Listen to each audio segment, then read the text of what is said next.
के साथ हो।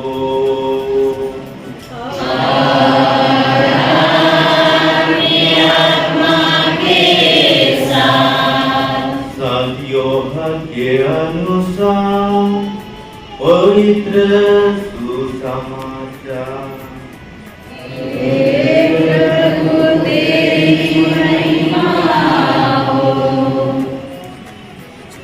यीशु के बहुत से शिष्यों ने उनकी यह शिक्षा सुनकर कहा, यह तो कठोर शिक्षा है, इसे कौन मान सकता है?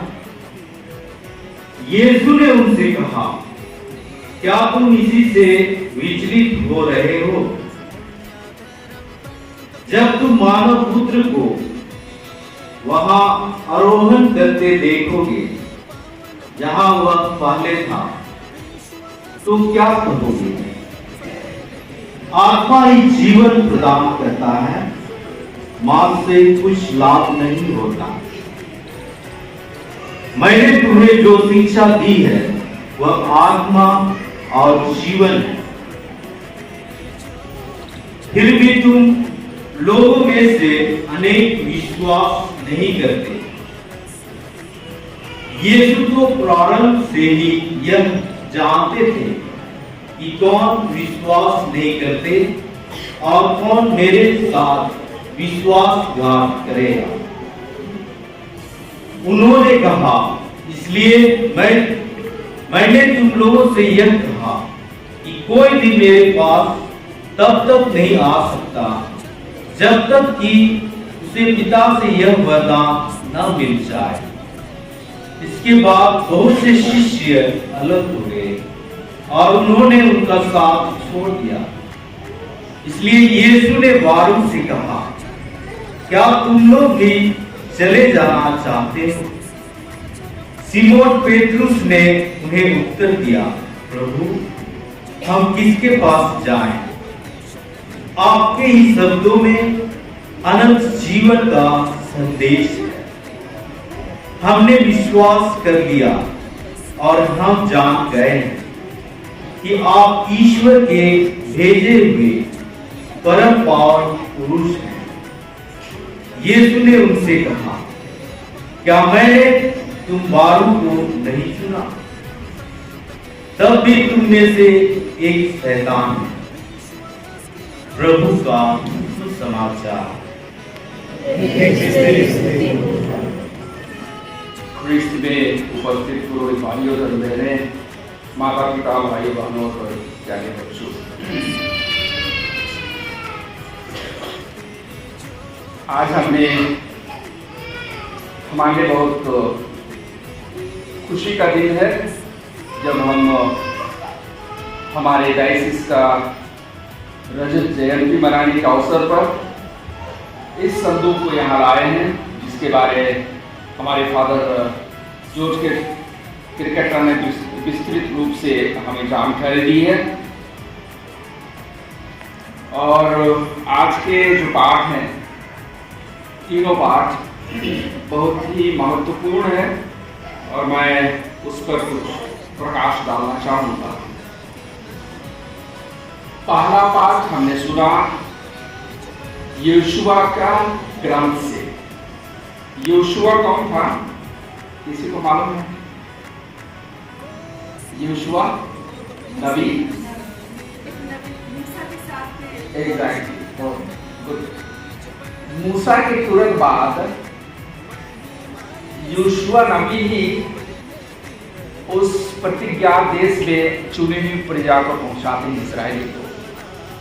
वही, और ये अंतिम समय की बात है। वो मरने के जस्ट उसके पहले वो 12 वंशज के जो वयोवृद्ध नेता थे, न्यायकर्ता थे, धर्म पंडित थे, शास्त्री थे, 12 वंशज के, उनको मरने के पहले उनको बुलाया है। और वो उनके, मैं शुरू में कहा था, उनके सामने जो 2 परिस्थितियां रखते हैं और उनको कहते हैं कि इसमें से जो भी आपको उचित लगे उसको आप चुनिए, मुझको इस पर कुछ करना नहीं है। मैं और मेरा परिवार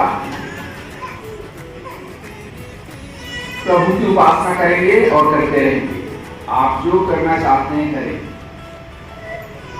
आप अपने पूर्वज अब्राहम के पहले जो उसके बाप दादा हुए जो मूर्ति पूजक हुआ करते थे उसकी पूजा कर सकते हैं, या याकूब की पत्नी जो आई थी बाहर से, उसने अपने साथ में मूर्ति पूजक बहुत सारे चीजें लेके आई थी। अगर उसको आप अपनाना चाहते हैं तो आप अपना सकते हैं। ये यीशुआ इन 12 वंशज के वयोवृद्ध नेताओं को बता रहे हैं। तब एक स्वर में अंत में ये कहते हैं, हम भी प्रभु की उपासना करेंगे। हम मूर्ति पूजा देवी देवताओं पर आस्था नहीं रखते, हम उस पर विश्वास नहीं करेंगे। ये आज का ये भाग है जिसको हमारे सामने पढ़ा गया, और शायद हम आज जिसकी याद करने की कोशिश कर रहे हैं, हम भी उसी रूप में अपने को देखने की कोशिश करें। हमको फादर ने बताया 1800 ईस्वी 1882 में यहाँ कैपुचिन फादर सब कहाँ से, आगरा से आते थे। आगरा यहाँ नहीं है, दिल्ली के किनारे हैं, जो गए मुझे जानते हैं, जो नहीं है उनके लिए बता रहा हूँ मैं। वहां से आते थे, कितने दिन लगता था उनको पहुंचने में। आज हमारे पास सब सुविधाएं हैं, रेलगाड़ी है, हवाई जहाज है, अपनी गाड़ियां हैं, हम आसानी से आ जा सकते हैं। उन दिनों में किस तरह से वे हमारे इस पूर्णिया क्षेत्र में आकर प्रभु के वचन को मान्य किया। हम ईश्वर को धन्यवाद दें इसके लिए। उसके बाद यीशु हमारे फादर सब आए, उन्होंने बहुत सालों तक इससे देखभाल की। फिर हम जानते हैं हमारे सलेशियन फादर सब आए, डॉन बॉस्को फादर सब आए 1981 में। फिर उन्होंने हमारे साथ काम किया, इस क्षेत्र में काम किया। फादर जी को बढ़िया से जानते हैं आप लोग। तो बहुत सारे लोगों का हाथ है यहाँ ईश्वर ज्योति को लाने में, उसके वचन को हमारे सामने रखने में। हम उनके प्रति आज कृतज्ञ हैं, ईश्वर को धन्यवाद देते हैं। हम इन महापुरुषों को व्यक्तित्व जो हमारे सामने आए उनको भी हम ईश्वर को धन्यवाद देते हैं। उनके लिए हम ईश्वर से दुआ करते हैं, उनके अच्छे कार्य को ईश्वर उन्हें आत्म शांति प्रदान करे।